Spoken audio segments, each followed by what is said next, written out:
सुवर्णा। न्याय टीवी में आप सभी का स्वागत है। कोर्ट राउंडअप की खबरें अब विस्तार से।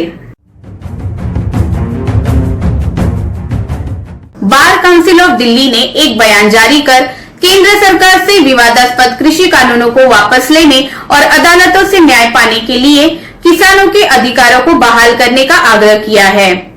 चूंकि अधिनियमों को जल्दबाजी में पारित किया गया था, इसलिए काउंसिल ने मांग की है कि इन अधिनियमों में देश के किसानों के परामर्श और सलाह करने के बाद संशोधन करने की आवश्यकता है, ताकि एक समुदाय के रूप में उनके अधिकारों की सुरक्षा सुनिश्चित हो सके।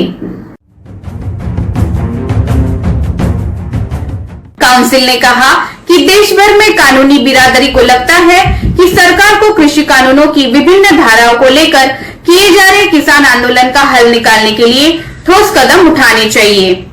देश के वकीलों को लगता है कि सरकार ने जल्दबाजी में ही फार्मर एक्ट का मसौदा तैयार किया है, इसलिए इन पर फिर से विचार किया जाना चाहिए और फार्मर एसोसिएशन के परामर्श के बाद जल्द से जल्द इनमें सुधार किया जाना चाहिए, ताकि किसान समुदाय को अधिक से अधिक लाभ मिल सके।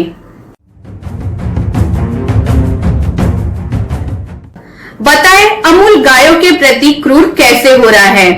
दिल्ली हाईकोर्ट ने अमूल की याचिका पर वीडियो अपलोड करने वाले से पूछा। कोर्ट के समक्ष मामला।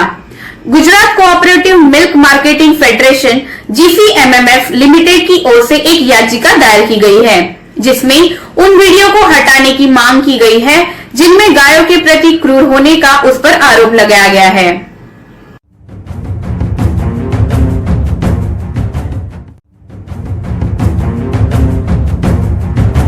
बेंच ने कोई भी अंतरिम आदेश जारी करने से परहेज किया और वीडियो अपलोड करने वाले व्यक्ति को जवाब देने का एक मौका दिया। दिल्ली हाईकोर्ट ने अमूल ट्रेडमार्क के तहत दूध एवं अन्य डेयरी प्रोडक्ट्स बेचने वाले Gujarat cooperative milk marketing federation GCMMF limited की ओर से दायर मामले में नितिन जैन नामक व्यक्ति से ये बताने को कहा है कि अमूल या इस सोसाइटी के सदस्य किस प्रकार गायों के साथ क्रूरता में शामिल है, जैसा कि उसने अपने अपलोड वीडियो में जिक्र किया है।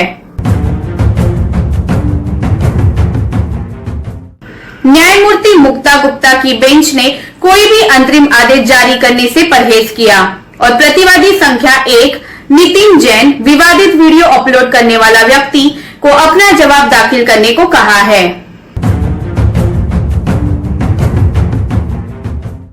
इजराइल के जासूसी सॉफ्टवेयर पेगासस का इस्तेमाल करने वाले व्हाट्सएप उपयोगकर्ताओं की जासूसी से जुड़े विवाद का सोमवार को सुप्रीम कोर्ट में उल्लेख हुआ। पेगासस व्हाट्सएप मुद्दे को वरिष्ठ अधिवक्ता कृष्णन वेणुगोपाल ने ये तर्क देने के लिए संदर्भित किया कि व्हाट्सएप की प्रणाली सुरक्षित और विश्वसनीय नहीं है, जो भुगतान सेवाओं को शुरू करने की अनुमति दी जा सके। वेणुगोपाल भारतीय कम्युनिस्ट पार्टी CPI से संबंधित राज्यसभा सांसद बिनोय विश्वम के लिए अपील कर रहे थे, जिन्होंने सुप्रीम कोर्ट में एक रिट याचिका दायर करके भारतीय रिजर्व बैंक RBI और national bank of corporation of India NPCI को विभिन्न यूनिफाइड पेमेंट्स इंटरफेस UPI प्लेटफॉर्मों के डेटा सुरक्षा सुनिश्चित करने के लिए निर्देश देने की मांग की है। सुप्रीम कोर्ट ने सोमवार को मलंकारा ऑर्थोडॉक्स सीरियन चर्च की सेक्रामेंटल कन्फेक्शन की कथित धार्मिक प्रथा के खिलाफ दायर याचिका पर नोटिस जारी किया। चीफ जस्टिस SA बोबड़े की अध्यक्षता में सुप्रीम कोर्ट की बेंच ने मैथ्यू मैकचान और CV जोस की याचिका पर नोटिस जारी किया।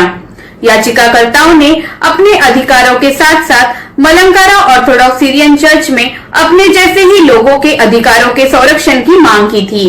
शुरुआत में कोर्ट ने सीनियर एडवोकेट संजय पारे को हाईकोर्ट जाने को कहा था।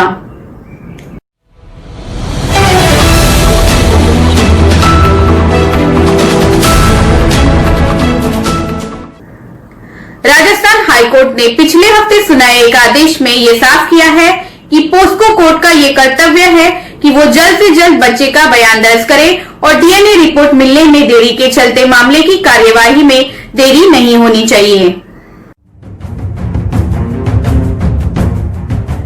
न्यायमूर्ति पंकज भंडारी की पीठ ने यह आदेश उस मामले में सुनाया जहां अपीलार्थी अभियुक्त के खिलाफ आईपीसी की धारा 376 एवं 342, पोस्को की धारा 3 और 4 और SC/ST एक्ट की धारा 3(1)W 3(2)VA के अंतर्गत मामला विचाराधीन है।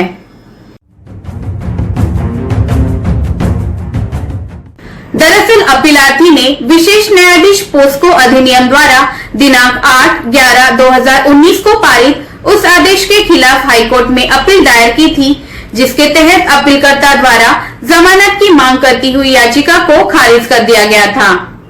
अपीलकर्ता के लिए पेश वकील द्वारा ये तर्क दिया गया कि न्यायालय द्वारा दिए गए कई निर्देशों के बावजूद DNA रिपोर्ट प्राप्त नहीं हुई है और याचिकाकर्ता 1 साल से अधिक की अवधि से हिरासत में है।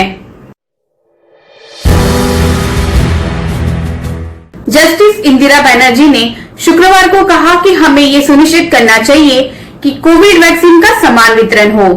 वैक्सीन का लाभ संपन्न देशों तक ही सीमित न रहे, बल्कि अविकसित देशों और कम विकसित देशों को भी लाभ मिले। फिलहाल बस इतना ही। अन्य खबरों के लिए जुड़े रहिए न्याय टीवी के साथ। नमस्कार।